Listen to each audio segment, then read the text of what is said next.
Nous allons étudier dans cette vidéo les équations cartésiennes du cercle et l'équation paramétrée. En ce qui concerne l'équation cartésienne, on la trouve avec la formule x moins x0 au carré plus y moins y0 au carré égale r au carré, où x0 et y0 sont les coordonnées du centre du cercle et r est le rayon. Mais il y a aussi une deuxième façon de faire quand on ne connaît que le diamètre. Étudions tout d'abord le cas où on connaît le centre et le rayon. Par exemple, nous avons un cercle de centre O qui a pour coordonnées 2, 3 et de rayon 4. Si on applique la formule, voici ce que nous obtenons. X moins 2 au carré plus y moins 3 au carré égale 4 au carré, c'est-à-dire 16. Ainsi, si on développe cette expression, on utilise l'identité remarquable a moins b au carré égale a au carré moins 2ab plus b au carré. Donc si on fait pareil pour y, moins 3 au carré, ça fait y au carré, moins 2 fois y fois 3 plus 3 au carré égale 16. Ainsi, on obtient x au carré moins 4x plus y au carré moins 6y plus 4 plus 9 égale 16, ce qui peut encore se réduire en... Et donc, ce qui nous donne x au carré moins 4x plus y au carré moins 6y égale 3. Donc, l'équation cartésienne est x au carré moins 4x plus y au carré moins 6y égale 3, ou x moins 2 au carré plus y moins 3 au carré égale 16. Comment maintenant procède-t-on lorsqu'on ne connaît que le diamètre du cercle? Alors on peut procéder comme nous venons de le faire, en connaissant les abscisses et puis en trouvant le milieu puis le rayon, ou alors en utilisant le produit scalaire.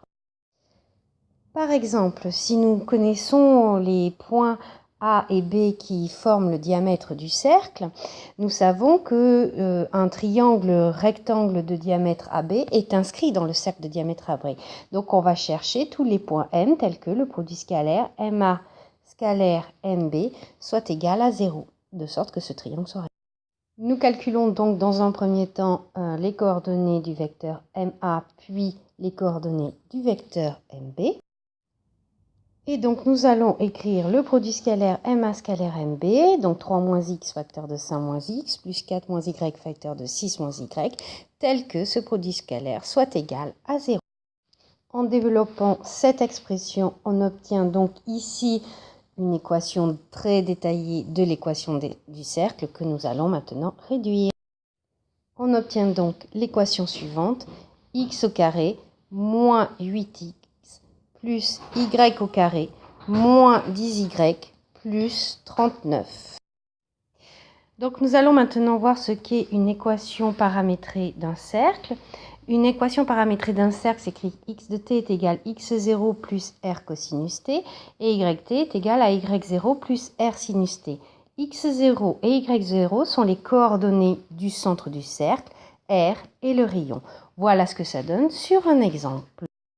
Sachant que si nous voulons quand même décrire un cercle entier, il faut au moins que t appartienne à l'intervalle 0 de pi. Ainsi, nous aurons tous les points du cercle. Alors, si par exemple, nous sommes sur un cercle dont on sait que le centre est O de coordonnées 2, 3 et que le rayon est 4, voici ce que nous allons donc obtenir.